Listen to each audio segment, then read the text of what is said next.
के कट्टर और दिग्गज नेताओं अब्दुल बारी सिद्दीकी, आलोक मेहता, उदय नारायण चौधरी जैसे नेताओं ने तेजस्वी को सलाह दी कि वो लालू की तरह अपने घर का दरवाजा खोलें, आम कार्यकर्ता और आम जनता से मिलें।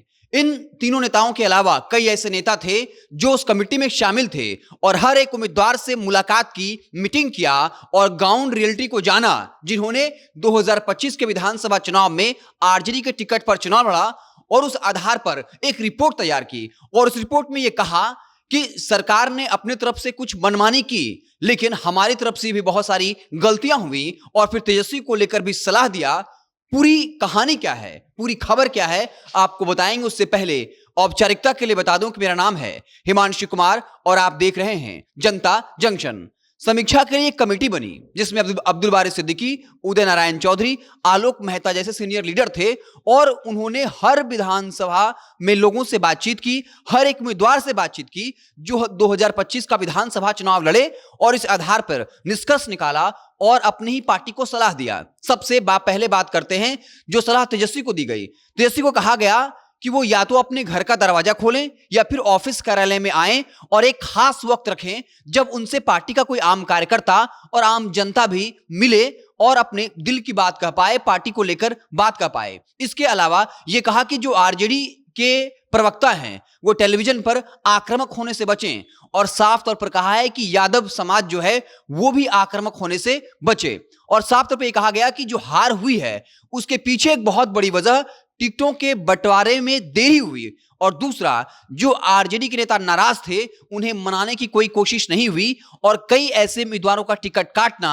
जो पूरे जिला में प्रभावी रहे, यानी जिनका टिकट काटा गया उन्होंने जिला की कई विधानसभा सीटों पर और अगल बगल की विधानसभा सीटों पर प्रभावित किया। ऐसे लोगों को मनाया नहीं गया या ऐसे लोगों का टिकट काट दिया गया। यही आरजेडी के हार के पीछे सबसे बड़ी वजह रही, जहां तेजस्वी यादव एक तरफ जो है वो साफ तौर पर अपनी कमियों को गिनाने से इंकार कर दे रहे हैं और बता रहे हैं कि सरकारी तंत्र ने अपना दुरुपयोग किया और बाकायदा पैसे का उपयोग किया गया, सरकारी एजेंसियों का उपयोग किया गया, चुनाव आयोग को जिम्मेदार ठहराते हैं। लेकिन जो आरजेडी के दिग्गज नेता हैं अब्दुल बारी सिद्दीकी, उदय नारायण चौधरी, आलोक मेहता, जिनकी आरजेडी से वफादारी को लेकर सवाल नहीं उठाए जा सकते, उन्होंने अपनी रिपोर्ट में साफ तौर पर तेजस्वी को सलाह दिया है कि वो लालू यादव की तरह बने। तेजस्वी यादव पर यह आरोप लगता है कि वो एलिट क्लास की राजनीति करते हैं, यानी उन तक पहुंच सीधे कार्यकर्ताओं की नहीं है। संजय यादव, रमीज नेमत खान जैसे लोगों से घिरे रहते हैं।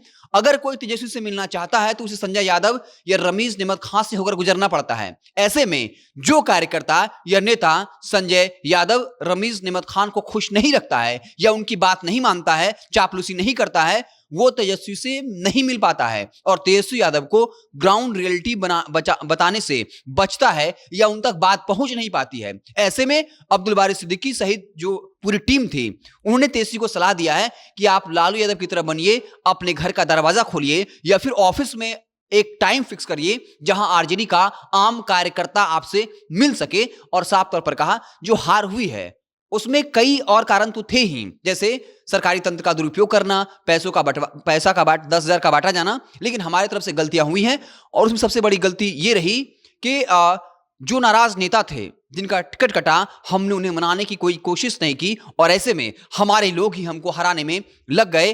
दूसरा, टिकटों का बंटवारा जो देरी से हुआ यह भी एक बहुत बड़ा वजह बना, एक कंफ्यूजन क्रिएट हुआ। साथ ही साथ ऐसे उम्मीदवारों का टिकट काटना जो जिले के अन्य विधानसभा सीटों पर उसका प्रभाव पड़ गया और हमें हार का सामना करना पड़ गया। एक तरफ तेजस्वी यादव मीडिया के सामने सत्ता पक्ष को दोष दे रहे हैं, एजेंसी को दोष दे रहे हैं, वहीं उनकी अपनी एक टीम, ऐसे नेता जिनकी वफादारी पर सवाल कोई नहीं उठा सकता है आरजेडी को लेकर, और उनकी टीम ने समीक्षा में ये रिपोर्ट सामने पेश की है और ये कहा जा रहा है ये रिपोर्ट हर एक उम्मीदवार से बातचीत के आधार पर बनी है जिन्होंने 2025 के विधानसभा चुनाव में आरजेडी के टिकट से भाग आजमाया और ग्राउंड रियलिटी है ये। साथ ही साथ तेजस्वी को यह सलाह है कि जल्द से जल्द वो बिहार भ्रमण पर निकलें, अपने कार्यकर्ताओं से मिले, एक नए स्तर पर जो है संगठन का विस्तार करें और जिसमें यादव के अलावा अन्य युवा लड़कों को जो है शामिल किया जाए, जो ग्राउंड लेवल पर प्रभावी हो, जो अपनी बात को अच्छे ढंग से रखता हो और जिसकी छवि जो हो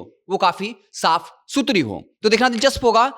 खुद आरजेडी के अंदर जो दिग्गज नेता हैं उनकी जो अपनी समीक्षा ईमानदारी पूर्वक जो समीक्षा की रिपोर्ट है जिसमें अपनी कमियों को सामने लाया गया है, क्या तेजस्वी यादव उस पर काम करते हैं? क्या तेजस्वी यादव जल्द ग्राउंड पे निकलते, क्योंकि वो कह चुके हैं कि हम 100 दिन तक कुछ नहीं बोलेंगे। कुछ बोलेंगे सिर्फ या नहीं, या ग्राउंड पर भी नहीं निकलेंगे, घर में रहेंगे, यह अपने आप में एक बड़ा सवाल है। तो क्या तेजस्वी यादव लालू की राह पर चलेंगे? लालू यादव जो आम लोगों से जुड़ने की वजह से जाने जाते थे। लालू यादव के बारे में कहा जाता है कि अगर वो किसी से 5 साल पहले भी मिले हैं, मंच पर भाषण दे रहे हैं, मांझी समाज की कोई महिला है तो दूर से ही वो उसका नाम लेकर पुकार लेते थे और इससे कनेक्टेड होते थे लोग, गरीब। और इस वजह से लालू यादव इस वक्त भी गरीब मजलूमों के सबसे बड़े नेताओं में से एक हैं, चाहे आरोप उन पर जितने भी लगे। आपको क्या लगता है, तेजस्वी यादव खुद, उनके पार्टी के सीनियर नेता ने जो सलाह दी है, क्या उसको मानेंगे? या मानेंगे तो क्या उस पर काम कर पाएंगे? क्या तेजस्वी यादव, संजय यादव, रमीज नमत खान की बातों में ना आकर क्या डायरेक्ट अपने कार्यकर्ताओं से, आम जनता से कम्युनिकेशन एस्टेब्लिश कर पाएंगे? आपको क्या कुछ लगता है, कमेंट बॉक्स में जरूर बताइएगा। अगर आप हमें फेसबुक पर देख रहे हैं तो पेज को लाइक कर लीजिए, यूट्यूब चैनल को सब्सक्राइब कर लीजिए। बहुत बहुत धन्यवाद।